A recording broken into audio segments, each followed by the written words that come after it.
NBA trade deadline 2026. Who are the losers, you ask? I'll let you know my opinion right now.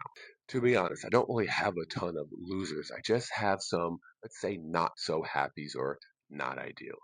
First one up, the Cleveland Cavaliers. Now, I had the Cleveland Cavaliers on the winner side in my other video. And what I had for them for the winners is they put out three negative players and brought in three positive players. That's a win. The problem is, one of the players they brought in is James Harden. If you're trying to win in the NBA this season, this is probably not the best guy that you could have.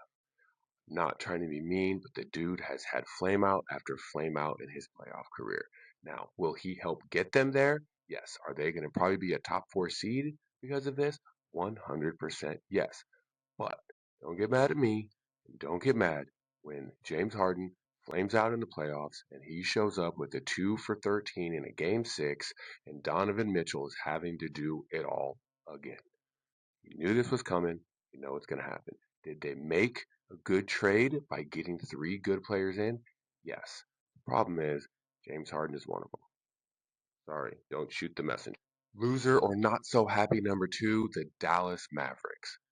And the only reason I'm saying this one is they went from Luca to this and Max Christie. Luca to this and Max Christie. That sucks. But the positive thing is this. You got Cooper Flag. Cooper Flag is freaking awesome. Super duper star. Gonna be a dude within the year. So be happy with that. Be really, really happy with that. The problem is you went from Luca to this, and it's just not a great return for Anthony Davis. You would think they'd be able to get a little more. I was hoping they would for their own sake, but it's just sad. You go from having one of the best young players in the world on the planet to a year later, you still have one of the best players in the world. Not the best, but one of them for the future. But you just lost a whole bunch of stuff. Not super happy with it, but again, it's not a loser, just could be better. Third, not so happy kind of losers, the Minnesota Timberwolves. Everything they gave up three players and five picks. Three players and five picks, and they get one guy, Io. Now, I'm a huge Io fan from when he was in college. I love Io. I think he is fantastic. He's going to be awesome for the T Wolves. But all you get all you get is Io when you give up three guys and five picks. That just sucks. And I know they were probably holding out for something bigger, probably holding out for Giannis and all that stuff. I get it, but to come away with only Io, that's not going to make Ant super happy. That's not going to give him a big vote of confidence in the front office in the organization. That's the part I don't like. I love Io, but how they got there, not so much. Loser number four. And this one to me is a full blown loser. The Golden State Warriors.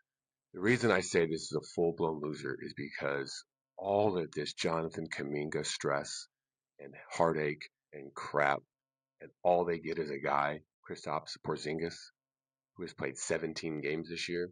Now, if Porzingis is healthy, if you can guarantee me he's going to play 60 games a year and be there for the playoffs, awesome. Sign me up. I'm on board. The reality is that guy has never existed. He existed one playoff run his entire career. They did win the title, but don't forget, in the finals, he was not all there because he was hurt. He played just a little bit. He was not that important to what they did. He's never been healthy. He's never been the guy that you can count on. To give up, to waste all this time with Kaminga, all the trades that they kept him out of in the past because they believed in him and they wanted it to work, to come to this. That just sucks. And it sucks mainly for Steph Curry. He's 37 years old. He's still playing like a freaking stud because that's what Steph Curry does. And this is what you come back to him with. You had high hopes of Porter Jr. or Trey Murphy or even Giannis. You had all of these high hopes, and all you come back with is a guy that probably is going to play 50 games a year and be in and out of the playoffs. Just sucks. That's just a loser thing. They tried. Well, not that they didn't try. They tried, but just sucks. And the last loser is the NBA anti-tanking. You tried, just not working, right? The race to the bottom this year is going to be epic. I want to read these teams that I think are going to be sprinting to the bottom. The Wizards, Mavs, Pacers, Grizzlies, Jazz, Nets, and Bucks. 7 teams. Those 7 teams all need to lose. They need to lose. 3 of them have their team changing next season, and they're going to be going for a big win and all that type of stuff. But right now, they need to lose. They need to lose. All of these teams need to lose. It is going to be epic because some of them have restrictions. The Pacers have a big restriction from the Zubac trade. The Jazz have a huge restriction that if it's outside the top 8, it goes to the Thunder. This is going to be an epic race for the bottom. As good as the top is, and excited as I am for the playoffs, this race down here to get down here and to keep their picks is going to be awesome. Not good for the NBA though, and their anti-tanking. Not going to work too well this year. But going forward, when the drafts aren't as good as this one is, maybe it will be. But this year, not so good. There you go, my friends. Trade deadline over. Previous video did the winners. Today I did the winners and the not so happy with.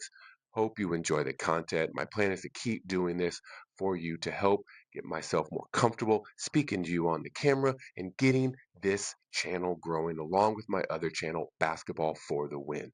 Please like and subscribe this one. Go to my other channel, like and subscribe that. Help a guy build build us something sustainable for the NBA, for the sport that he loves and he watches all the time. Thank you for your support. Love you. Talk to you next time.